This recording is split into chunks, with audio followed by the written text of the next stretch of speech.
Hello guys. स्वागत है आपका अपने यूट्यूब चैनल स्टडी विद अमन कुल में। आज हम लाए हैं शिक्षा निदेशालय राष्ट्रीय राजधानी क्षेत्र दिल्ली की कार्य पत्रक नंबर 58 जो कि क्लास 9 के लिए है। विषय आपका समाज विज्ञान है। भूगोल की बुक से डेट है जिसकी 4 जनवरी 2022। आप अपना नाम और अपने कक्षा अध्यापक का नाम लिखेंगे। आज हम अपना पार्ट 4 जलवायु कंटिन्यू करेंगे। जलवायु को प्रभावित करने वाले कारक।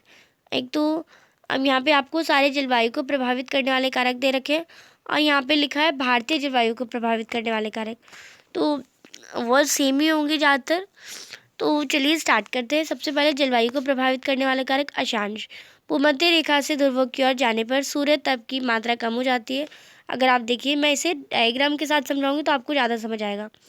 ये भूमध्य रेखा है। अब यहाँ से हम ध्रुवों की तरफ जाएंगे तो सूर्य की लाइट जो होती है ऐसे में कम आने लगती है। यहाँ तो एकदम सामने आएगी तो पर यहाँ पे जो टेढ़ी आती है तो कम आने लगती है। इसलिए तापमान भी जो कम हो जाता है और यहाँ पे ठंड ज़्यादा होती है। इसलिए ध्रुवीय क्षेत्र हमेशा बर्फ से ढके रहते हैं। ऊंचाई में जैसे जैसे कोई पृथ्वी की तरह सतह ऊंचाई होती है और बढ़ता है, वायुमंडल की संघटना कम हो जाती है और तापमान कम हो जाता है। यही कारण है कि पर्वतीय क्षेत्र में ग्रीष्मकाल में भी ठंडे रहते हैं। अब समुद्र से दूरी। समुद्री हवाएं तापमान को सम रखने में यानी एक समान रखने में सहायक होती है। जैसे समुद्र से दूरी बढ़ती है, समुद्री हवाओं का प्रभाव कम होता है और तापमान बढ़ता है।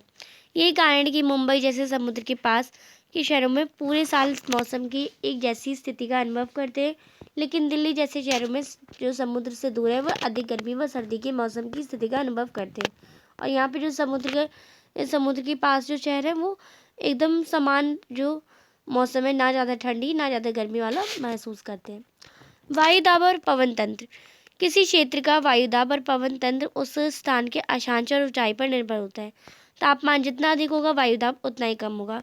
इसके विपरीत तापमान कम होने पर वायुदाब अधिक होगा। महासागरीय धाराएं।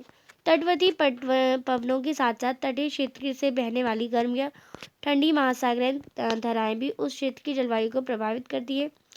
उच्चावच यानी सरलाकृति पर्वत या पठार या मैदान। ऊंचे पहाड़ ठंडी या गर्म हवा के लिए बाधाओं के रूप में काम करते हैं और अगर वे पर्याप्त ऊंचे हैं तो बारिश वाली हवाओं के मार्ग को रोककर वर्षा करवा सकते हैं। अब हम देखेंगे भारतीय जलवायु को प्रभावित करने वाले कारक।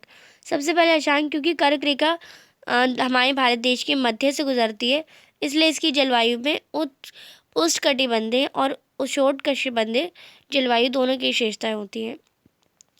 ऊंचाई। भारत में उत्तर में पर्वत जिनकी औसत ऊंचाई 6000 मीटर है। हिमालय मध्य एशिया में आने वाली ठंडी हवाओं को उपमहाद्वीपों में प्रवेश करने से रोकता है। इन पहाड़ों की तुलना कारण भारतीय उपमहाद्वीप में मध्य एशिया की तुलना में हल्की सर्दियाँ होती हैं। वायुदाब और पवन तंत्र। भारत में वायुदाब और पवन तंत्र की स्थिति अद्वितीय है। शीतकाल में हिमालय के उत्तर में उच्च दाब का क्षेत्र होता है। इस क्षेत्र में दक्षिण में महासागरों के ऊपर कम दबाव और क्षेत्रों की ओर ठंडी शुष्क हवाएं चलती है। गर्मियों में उत्तर पश्चिमी भारत के ऊपर एक निम्न दाब का क्षेत्र विकसित हो जाता है। इसमें दक्षिणी हिंद महासागर से भारतीय उपमहाद्वीप की ओर हवा दिशा पूरी उल्टी हो जाती है, जिसे दक्षिण पश्चिम मानसून हवाएं भी कहा जाता है। इन हवाओं के कारण भारत की मध्य भूमि पर व्यापक वर्षा होती है। जेठ धाराएं लगभग 27 से 30 डिग्री उषांश से अधिक ऊंचाई पर चलने वाली ज़्यादातर पश्चिमी हवाओं की एक संकीर्ण बेल्ट है, इसलिए उन्हें उष्णकटिबंधीय पश्चिमी जेठ धाराएं के रूप में जाना जाता है। पश्चिमी चक्रवाती विक्षोभ देश के उत्तर पश्चिमी भागों में सर्दियों में आती है, जो कि पश्चिमी प्रभाव द्वारा लाई जाती है। गर्मियों के महीने के दौरान भारतीय प्रायद्वीप में लगभग 14 डिग्री उत्तर अक्षांश में पूर्वी जेठ धारा बहती है। अब इसी पर आधारित प्रश्न है। पहला प्रश्न है, समुद्र से किसी स्थान की जलवायु को कैसे प्रभावित करती है? भारत में दिल्ली और गोवा की स्थिति का उदाहरण देकर स्पष्ट कीजिए। तो आप इसका आंसर करेंगे, समुद्र से दूरी, महासागर गर्म होते हैं और जमीन की तुलना में बहुत धीमी गति से ठंडे होते हैं। इसका मतलब ये है कि अक्षांश और ऊंचाई पर अंतर्देशीय स्थानों की तुलना में तटीय स्थान गर्मियों में ठंडे और सर्दियों में गर्म होते हैं। तो यानी जो दिल्ली है वो ठंडी रहेगी और जो गोवा है वो गर्म रहेगा। नेक्स्ट क्वेश्चन नंबर 2 है, भारत की जलवायु को प्रभावित करने वाले कारकों के नाम लिखिए। तो भारत की जलवायु को प्रभावित करने वाले 6 नियंत्रण अक्षांश ऊंचाई, दबाव और पवन प्रणाली, महासागरीय धाराएं और समुद्र से दूरी राहत विशेषताएं।